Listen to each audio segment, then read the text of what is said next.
Hi, welcome to Amber's Garden Corner. I'm Amber. Today I'm harvesting up some tomatoes and peppers, and I wanted to do a quick update.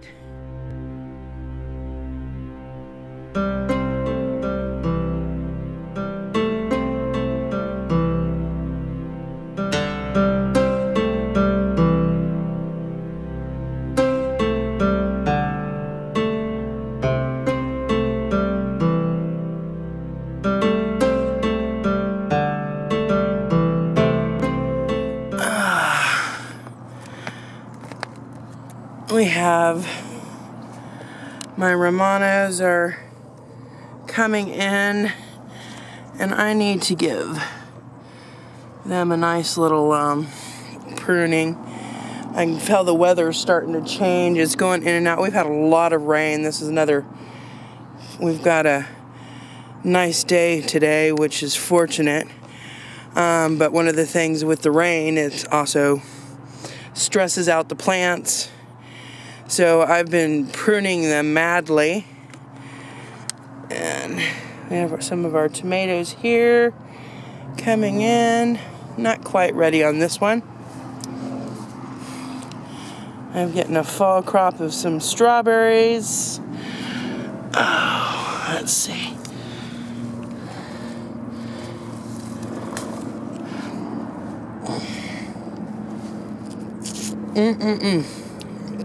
Oh, so good. And then we have some more tomatoes over here. And we have yellow pears here. I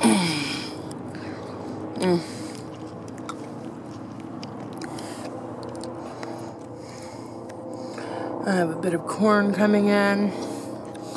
I didn't really get to plant it like I wanted to this year, but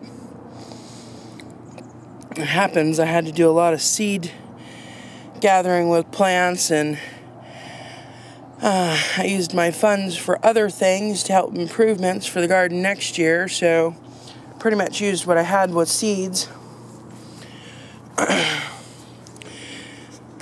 And I have not gotten to pruning these guys yet. Some more tomatoes. These picked.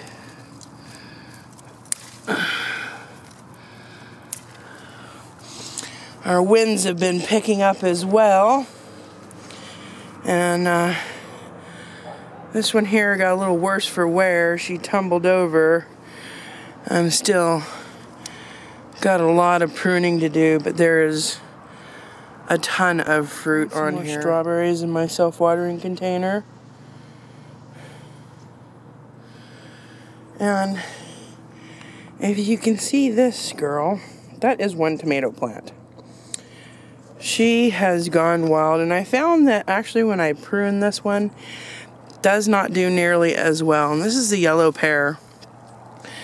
And she will just produce a massive amount of fruit if I leave her be.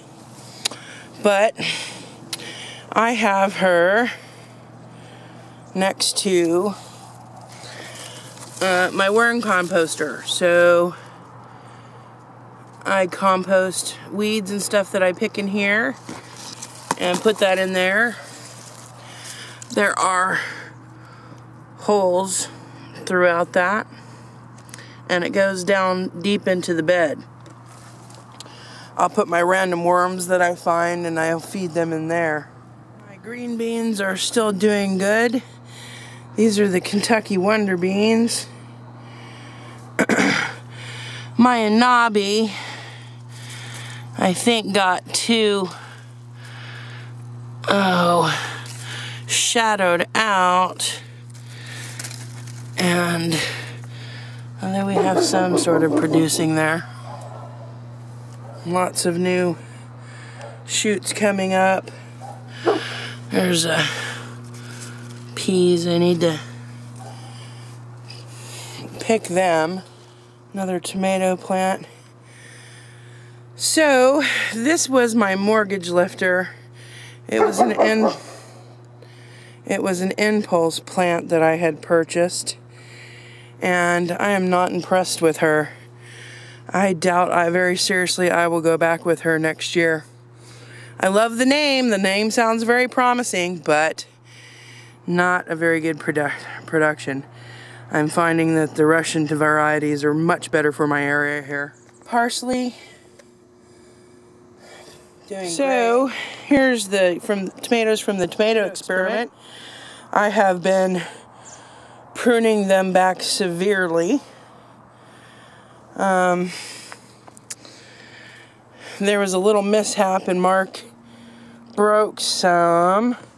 I've got them in the kitchen ripening. But they're starting to turn. As you can see, she's just loaded down with fruit.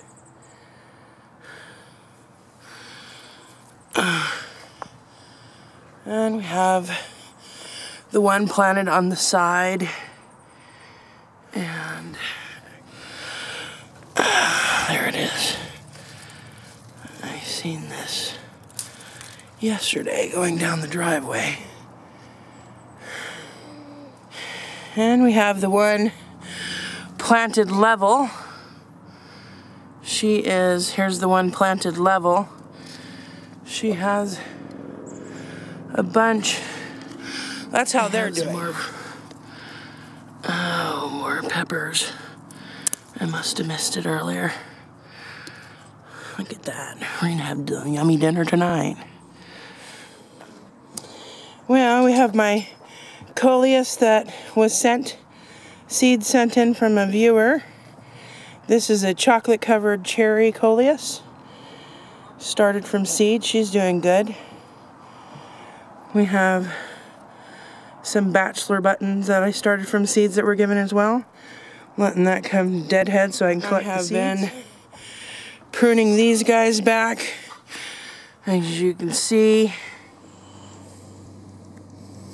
well, with the weather changing and getting colder, as you can see, I've been pruning back the tomatoes so that the plant will focus more on producing the fruit. So, of course, the whole main objective of the tomato plant isn't really just to make you beautiful fruit. It's actually so that it can reproduce and continue its life cycle. So, by pruning back the leaves harder, the plant gets a little more signals that gets more urgencies to, let's hurry up and do it. We got to reproduce. We've got to get those seeds out there and grow for next year. So everything's starting to ripen up a little bit faster now. And of course I have these, and I really like these. These are gold nuggets, and it stays pretty compact, sprawly kind of a plant, and produces tons of these. They're really good, and they're hard to bring in the house because I eat a lot of them. But they're also one of the lowest acid-bearing tomatoes, which is good for Mark's tummy. And I make a really good yellow tomato sauce with that I like. So, and then of course we have over here, I need to give them a feeding. This is my Myers lemon tree. It's time to probably take them into the greenhouse, and definitely needs another feeding. This is more of my fall bed. It gets lots of sun in the early spring and the late fall. And here's my hosta that you might remember that I got for 25 cents on the clearance rack, and had like two little very ate upon holy leaves, and it's sprung forwards like in this area. Geranium. It's a little shaded area over here, but I did have a sunflower. She kind of tumped over and has been curling up. Well, we have our hydrangea that I propagated this year and managed to spring it back on our vacation. My friend who was watching the garden didn't water them, so they were pretty sad. The Comenius I planted there. And if you remember, the wisteria that was just a little stick for a long time, she has sprung back and is doing awesome. A little bit of my container gardens over here at the moment. It's a little bit easier area for me to water. I have a Rose of Sharon, an artichoke I need to get planted out. Angel's trumpet here. I need to bring her in soon. A little cherry tree sapling starting to go into dormancy. And we have the lovely turkeys. So we got 2 toms and a hen. They will be departing our company shortly. Though I'm debating whether or not keeping one of the toms and hen just so that they can produce their own eggs next year. I'm not sure. I think I want to, and then I don't. It's been pretty easy to get them and raise them up rather than keeping them around and feeding them during the winter. And then of course there's my babies, chicks.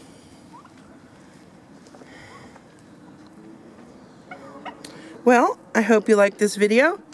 Don't forget to like, subscribe, leave a comment. We love to hear from you. Have an awesome day.